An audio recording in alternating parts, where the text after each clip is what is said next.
Hello guys, what's up? This is the first day ng pabakot project natin. Kaya today's video, samahan nyo kami. Bago nga pala ang araw na to guys, nagpakot na tayo at order ng buhangin. Bumili na rin tayo ng simento na gagamitin. Dahil sa araw na to, ang una natin gagawin ay magpapabricate kami ng hollow blocks. Dito nga pala sa probinsya guys, pwede kang mag-direct order sa mga kakilala mo na magpahakot ng buhangin, dahil kapag malaman nila na kailangan mo ng buhangin, maraming mag-o-offer sa'yo.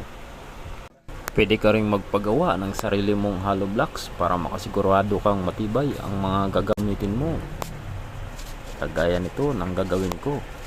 At yun na nga, sinecure na namin ng kapatid ko yung binili naming simento. Baka kasi umulan pa at mabasa, sayang naman. Nag-hire nga pala ako ng 2 tao para sa paggawa ng hollow blocks.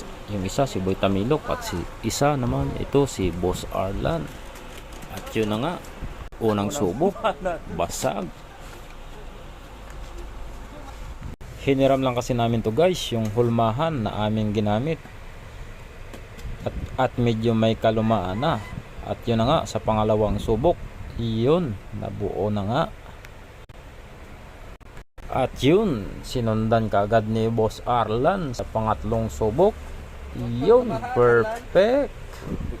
Baka nagtataka kayo guys kung bakit bihira na lang ako makapag-post ng mga videos, sa kadahilanan na sobrang busy ako ng mga panahong ito, dahil hinahabol kong matapos kaagad bago ako makabalik ng Manila at makasampa ng barko.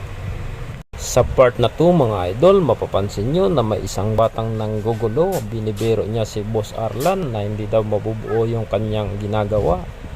Kaya biniro ko rin na hindi siya makakakain ng tinapay kapag manggugulo siya. Kabalo ka ng mga di ah.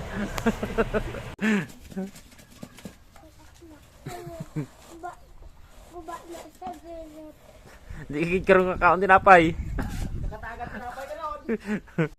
At yun na nga guys, last halo na nila to.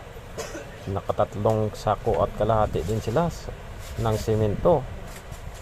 Sa mga nagtatanong nga pala guys kung ano ang mixing ratio namin ng buhangin at semento sa isang sako ng semento, hinaluan namin ng 10 sako ng buhangin at nakakapag-produce na yun ng 40 to 45 na hollow blocks.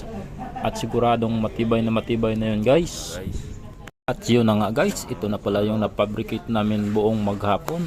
136 na hollow blocks sa kalahating sako ng semento. Yun, this is the first day ng aming pabakod project. Salamat.